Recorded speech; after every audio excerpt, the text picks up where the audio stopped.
market in India is one of the fastest growing retail markets in the country. What was once considered a functional consumer item has now evolved into a coveted fashion accessory. According to industry experts, over 300 million pairs are locally manufactured and sold across the country, making it a multi-billion-dollar industry.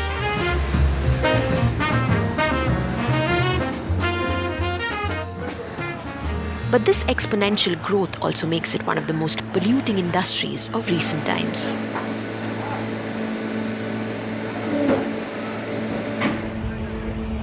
The carbon footprint created by the waste material from the footwear industry is significantly higher than ever before. If I'm talking about greenhouse gases, in terms of carbon footprint, we are talking about a greenhouse gas that contribute around 1.4% of total emissions, which is credited to footwear industry. Industry experts are now comparing the environmental impact of India's footwear industry to that of developed countries like the United States of America, where every year an estimated 350 million shoes are dumped in landfills. Most of these shoes are made from synthetic materials like plastic, PVC and rubber that end up clogging the environment.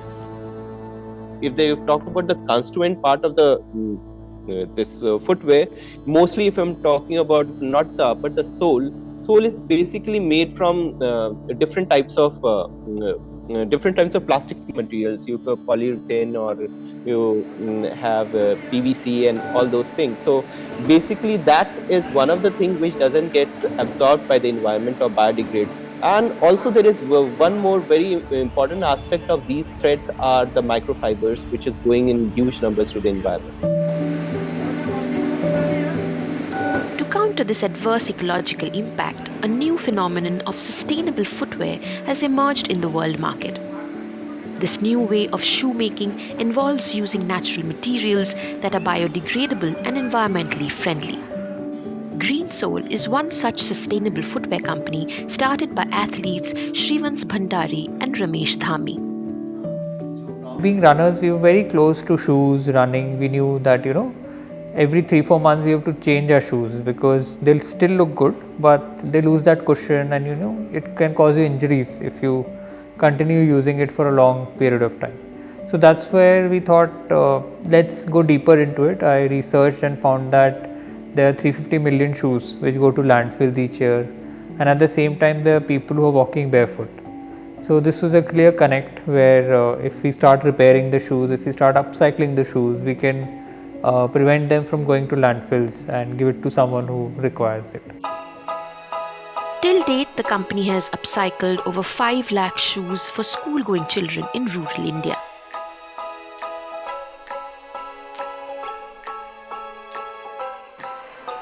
The entire process is manual, and the endeavor is to upcycle all the usable parts of the shoe and transform it into a functional pair of slippers.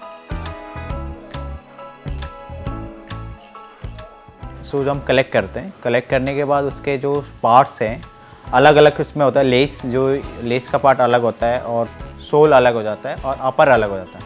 So category करते हैं कौन से category कितने level में use हो रहा है, use करने लायक है. उसको अपसाइकलिंग करने का है तो अपसाइकलिंग करने से तो अपसाइकलिंग में जाता है. जो रिसाइकिल करना है वो रिसाइकिल प्रोसेस में अलग जाता है वो. The Indian consumer is quite familiar with the idea of repairing old shoes.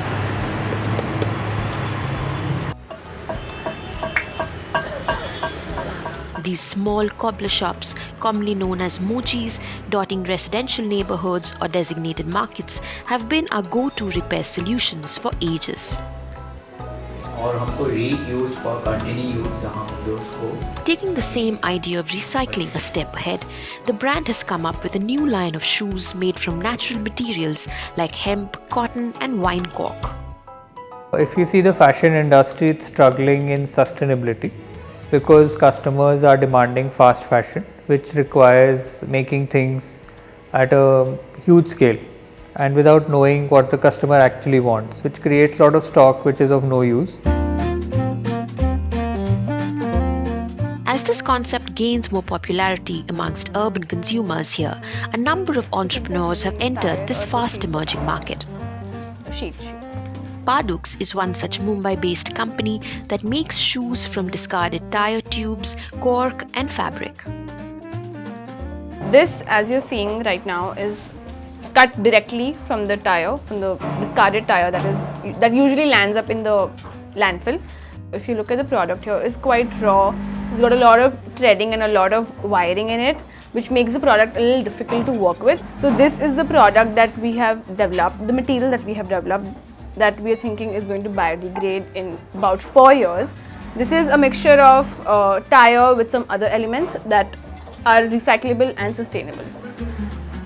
To craft recycled materials like tires and cork into footwear that can be functional and also stylish seems to be a challenge for the segment.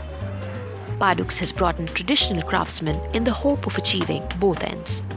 Tube से भी चप्पल बन सकती है। हमें ये knowledge नहीं था कि हम ट्यूब से भी चप्पल कभी बनाएंगे। यहाँ पे आने के बाद पता चला कि हमें ट्यूब से भी चप्पल बनाना एक वो अनुभव है। मार्केट बहुत टफ है, कंपटीशन बहुत है। अगर मार्केट में हम कुछ अलग यूनिक नहीं रखेंगे तो वो हमारा कोई मतलब नहीं है फिर बनाना। The other challenge is that the focus of these companies is also on making footwear more durable. But that makes it difficult to make the shoe 100% eco-friendly. No product, in my understanding, is 100% sustainable, because if it's just eco-friendly and not durable, then it's not sustainable, right? So sustainable is a huge umbrella word that has a lot of small features inside it. So we're aiming to keep our products at about 60 to 70% of sustainable. So that is what we're trying to do. Companies like Paduks and Green Sole are also pitching themselves as sustainable alternatives to leather shoes, which make up for nearly 60% of the shoe market in India. The impact of the leather industry on the environment is considered to be significant. The carbon footprint of cow skin leather reportedly has 7 times more climate impact than synthetic leather. However, there are those who still believe that natural leather as a raw material can be as sustainable if the process of manufacturing is made more eco-friendly. Most of the times you talk about PU leather or one of these vegan leathers. If you actually do a value chain analysis of how much carbon is emitted to create something like that and how much water is wasted, a leather would be a far more superior raw material, because it was already coming from something which is waste. If you breed the cattle just to for leather, it is not economical, because the cost of leather is 3,000 or 4,000 rupees a sheet. Now no farmer will actually rear a cattle, grow it to its size and kill the animal for that. So even its normal economics can make you understand that this is already something which was a waste and was converted, versus something like a PU that actually ejects a lot of these chemicals that are irreversible. So in a way, from a consumer's point of view, they don't really do the rational analysis of that material. They just think that it's not from an animal, so it will be sustainable.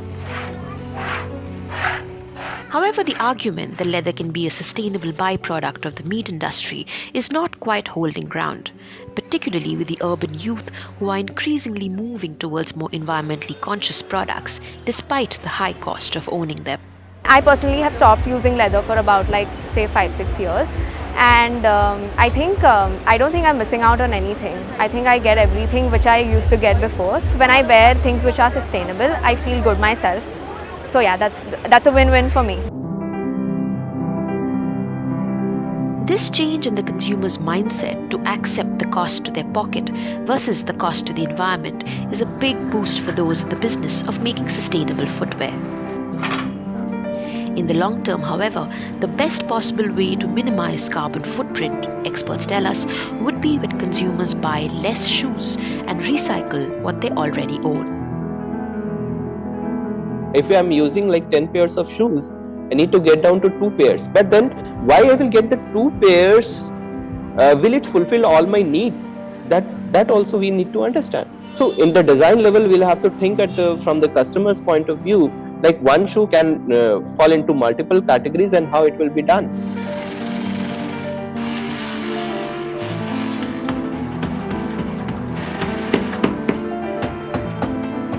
Thanks for watching Eco India. If you like the story, please give us a thumbs up and subscribe to Scroll.in on YouTube.